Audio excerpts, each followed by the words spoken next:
Bueno, vamos a continuar con Ricard Bonastre. Hola Ricard, ¿ya estás por ahí? Sí, estoy aquí. Sí, sí, sí. Bueno, les cuento que Ricard es co-founder y CEO de Lead Ratings. Él nos va a hablar sobre marketing predictivo para mejorar la conversión de tus leads. Voy a darte entonces acceso a que nos compartas tu pantalla y tu cámara. Vale. Vale, ahí ya te vemos y creo que ya nos podemos despedir de Hugo y Gerard. Hola, Muchas hola. ¿Me veis ahora? Sí, perfecto. Vemos tu pantalla y tu cámara. Perfecto, muy bien. Bueno, buenos días, buenas tardes, buenos días, ¿no? ¿De ser? Ahí. A ver, me ceñiré al tiempo porque veo que vamos todos muy apretados. A ver, os explico. Os hago primero una primera visión de lo que es Lead Ratings, de lo que hacemos. Es decir, básicamente somos una empresa de software focalizada a la mejora de la relación con el cliente en todas las partes del ciclo, tanto captación, venta como retención. Aplicamos elementos de modelos predictivos y algoritmos, es decir, tenemos un equipo de data scientists que trabaja con algoritmos, modelos predictivos y también con técnicas de machine learning, de aprendizaje automático. Estamos obsesionados por la precisión, es decir, que nuestros algoritmos sean precisos en todas las acciones que predicen. Y el modelo de uso es un modelo de plug and play. Lo que hemos hecho es crear un modelo SaaS, ¿vale? Es decir, al final lo que desarrollamos son modelos predictivos dentro de APIs que son fácilmente integrables en cualquier plataforma.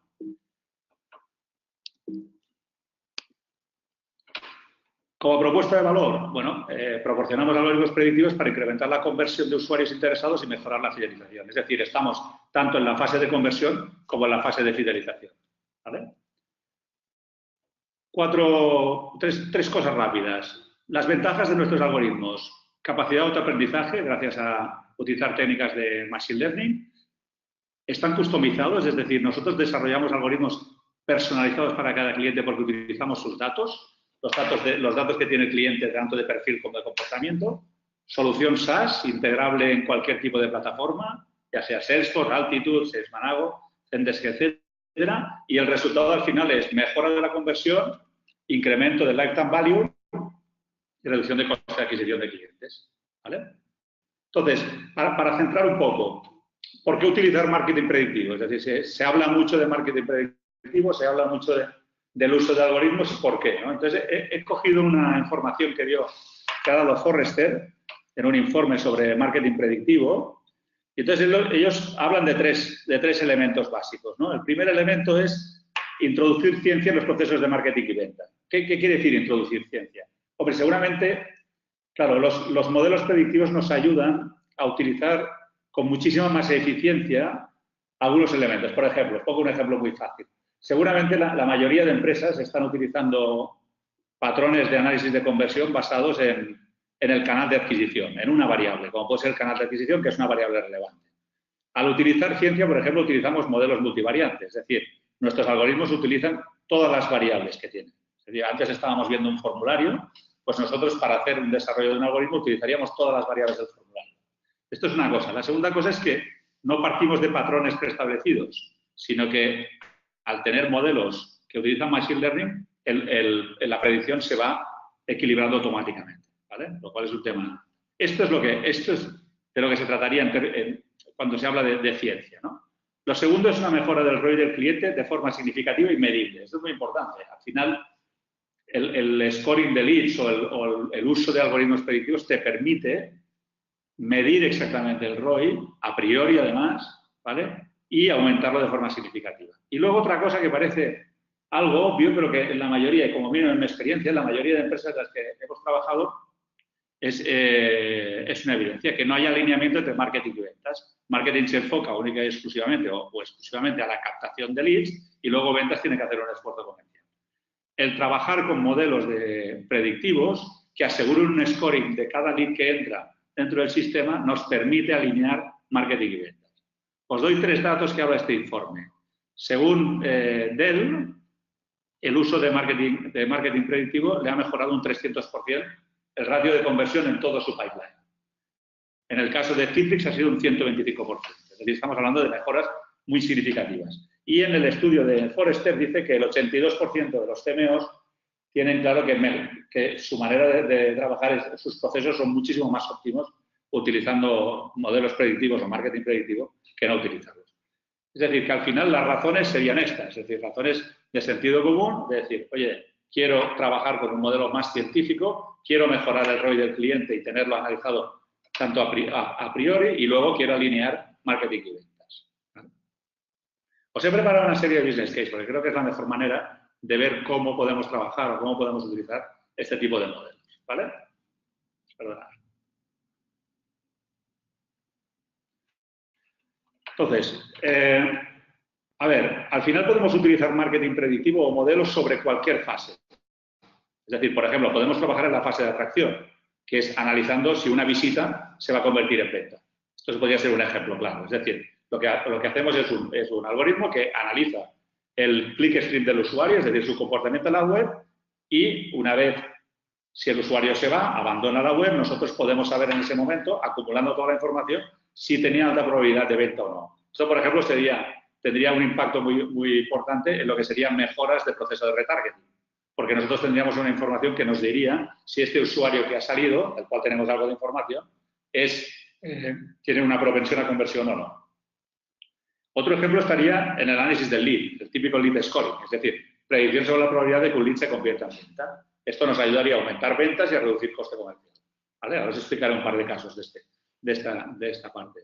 Luego, en fidelización, ya cuando estamos hablando no de usuario, sino estamos hablando de cliente, hay claramente modelos de predicción sobre la probabilidad de que un cliente vuelva a comprar, por ejemplo. Esto nos permitiría aumentar el lifetime value, segmentar clientes, y luego también en retención, es decir, predicciones sobre la probabilidad de que un cliente se convierta en baja, es decir, claramente reducción del churn rate. Os puedo explicar varios ejemplos. Por ejemplo, en términos de captación, mira, antes ha salido Unir.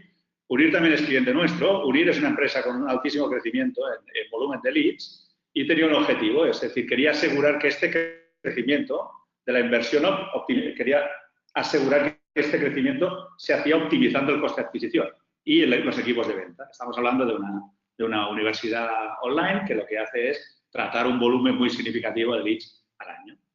El desarrollo que nosotros hemos hecho para ellos es un scoring en tiempo real de todos los leads para la priorización comercial. Es decir, cuando entra un lead, dentro de la plataforma de Unir, nosotros en tiempo real le damos un score.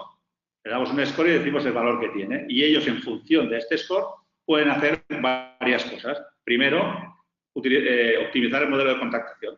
Por ejemplo, priorizar, obviamente, lo que serían los leads de más nivel, los que tienen más propensión, ¿vale? Y segundo, optimizar los canales. Por ejemplo, a los leads de menos propensión, lo que hacen ellos es no llamarlos por teléfono, con lo cual ahorran costes comerciales, sino enviarles un mail de validación de datos. Y si validan algún dato, vuelve a entrar el algoritmo y el algoritmo le vuelve a dar un score.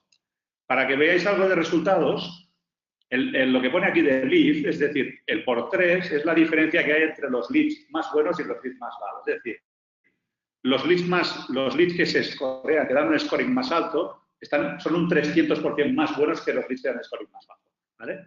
El nivel de precisión en la predicción es de un 85% y actualmente en Unir trabajamos con 5 algoritmos en línea, es decir, trabajamos con algoritmos distintos por cada país. Es decir, ellos tienen diferentes mercados y al final lo que trabajan son con algoritmos diferentes para cada mercado.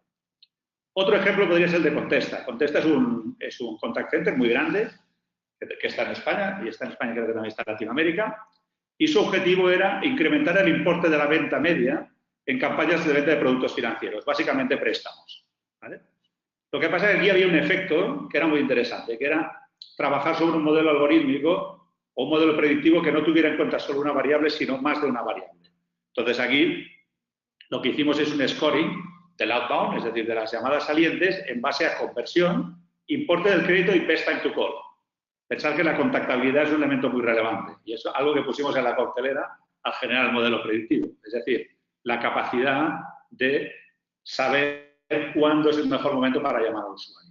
Aquí conseguimos, básicamente, un lead de 3, es decir, un 300% también de diferencia entre los más buenos y los malos. Tenemos 2 algoritmos y con una propensión del 85%. Aquí también os puedo dar datos, porque realmente analizamos y presentamos este caso en una revista. Aquí lo que conseguimos es priorizar la llamada a usuarios con créditos más altos, es decir, de lo que se trataba era de llamar a los clientes que no solo iban a convertir, sino que iban a convertir con el crédito más alto. Y además en las mejores horas para contactarlo. El incremento que tuvimos de ARPU, es decir, de ingreso medio o de préstamo medio por usuario, fue del 27% en el total de la campaña y reducimos un 31% el coste comercial. ¿Por qué? Porque los equipos se dimensionaron claramente para sacar el máximo resultado. ¿Vale? Este es otro ejemplo claro. Otro ejemplo es el de Doméstica. Doméstica, si lo conocéis, aquí ya no estamos hablando de captación, sino que aquí ya estamos hablando claramente de fidelización. Doméstica es una comunidad virtual de creativos, tienen más de medio millón, y el objetivo que tenían ellos era incrementar la facturación mediante el lifetime value. Es decir, los usuarios de Doméstica, los miembros de la comunidad, de tanto en cuanto compran cursos. De lo que se trataba era de incrementar ese lifetime value por usuario, es decir, intentar que los usuarios compraran el máximo de cursos posible. Lo que hicimos nosotros es un scoring de usuarios en base a su lifetime value a un mes y a un año. Es decir, cuando un usuario está dentro de Doméstica, saber cuántas compras puede realizar a un mes o cuántas compras va a realizar a un año. Y en función de ese score, combinado con una recomendación personalizada. ¿Vale? Es decir, que si además sabemos que tiene propensión a comprar, ¿qué curso sería el que tendría más probabilidad de comprar? ¿Vale? Al final, la accionabilidad fue segmentación del emailing en base al scoring y personalización del emailing y recomendación. El incremento de resultados de los emails y las campañas de emails fue un 300% en compras. ¿Vale? Es decir, claramente la combinación entre segmentar los usuarios que tienen más propensión y al mismo tiempo personalizar la recomendación de curso es una combinación que hace aumentar de forma progresiva lo que serían los resultados. Y por último os ponía otro ejemplo, un ejemplo que es el de bodas.net. Supongo que lo conocéis. Bodas.net es un portal a nivel mundial que lo que hace es básicamente es un vertical de bodas. Aquí el objetivo era reducir el ciclo de conversión de free a premium, es decir, es el típico modelo premium en el cual, bueno, se establece una regla por la cual pues, los clientes que están en free, que llevan un tiempo determinado o con unas características determinadas, entonces se les intenta pasar a premium. Y esto se hace según un modelo muy estático. Nosotros lo que hicimos es, bueno, hacer un scoring de predicción semanal de la probabilidad de conversión de que un cliente free pase a premium. Es decir, en vez de utilizar reglas estrictas, y esto tendría que ver más con la ciencia que lo que hablamos antes del arte, lo que hacíamos nosotros es decir, bueno, analizamos todos los datos de este cliente y te decimos cuál es el momento óptimo para que lo intentes pasar a premium. Aquí lo que hicimos es priorizar la acción comercial en base al scoring y segmentar los canales en base al scoring. ¿Vale? Aquí también conseguimos un lead de 3, es decir, segmentar grupos que estaban en un 300% por encima de la media. Estos son ejemplos. Aquí hay una cosa que es importante, que es que entendáis esta estructura. La estructura, por eso lo he puesto como objetivo el algoritmo y la accionabilidad. Es decir, hay un elemento fundamental que es, desde la perspectiva del cliente final, es que el cliente final tenga claro el objetivo y qué accionabilidad va a tener. Yo creo que lo que menos os tenéis que preocupar es del cómo. Es decir, el cómo al final se puede desarrollar modelos predictivos y a veces nos focalizamos demasiado en el cómo. Y al final aquí lo importante es cuál es mi objetivo y, sobre todo, cuando yo tenga un modelo que me da una predicción, ¿qué accionabilidad voy a tener? ¿Vale? Por eso os he puesto en esta estructura, porque creo, y esto creo que es lo que tendríais que llevaros como un tema importante, es antes de trabajar en marketing predictivo, lo que sería muy importante es tener claro qué vais a hacer con la información. Lo digo porque a veces aquí el riesgo es un riesgo de sobreinformación. Es decir, si voy a tener un score, pero después no sé qué hacer. Entonces, nosotros a los clientes siempre les pedimos, dime el objetivo, es básico que me des el objetivo, exactamente qué es lo que quieres que hagamos la predicción y, segundo, cuando te la demos, ¿qué vas a hacer? ¿Vale? Esto, por ejemplo, nos pasó al principio con los contact centers. Nosotros nos obsesionamos a veces por intentar saber si un lead sería venta, cuando lo relevante para ellos era el contacto útil. ¿Vale? Es decir, y entonces lo que hicimos es, no, a ver, el ser venta no lo puedes accionar. En cambio, la contactabilidad sí que la puedes accionar. ¿Vale? Entonces, yo lo que buscaría es elementos, ¿vale?, que faciliten la accionabilidad. Y esto es es lo que quería hablar. Me ha ajustado bastante el tiempo. Entonces, no sé si tenéis preguntas o, ¿vale?, algún tipo de comentario. Entiendo que me las enviaréis, ¿no? Muchas gracias, Ricard. Sí, así es. Pues Las nada. preguntas las enviaremos por escrito para podérselas responder a las personas que nos escriban. Bueno,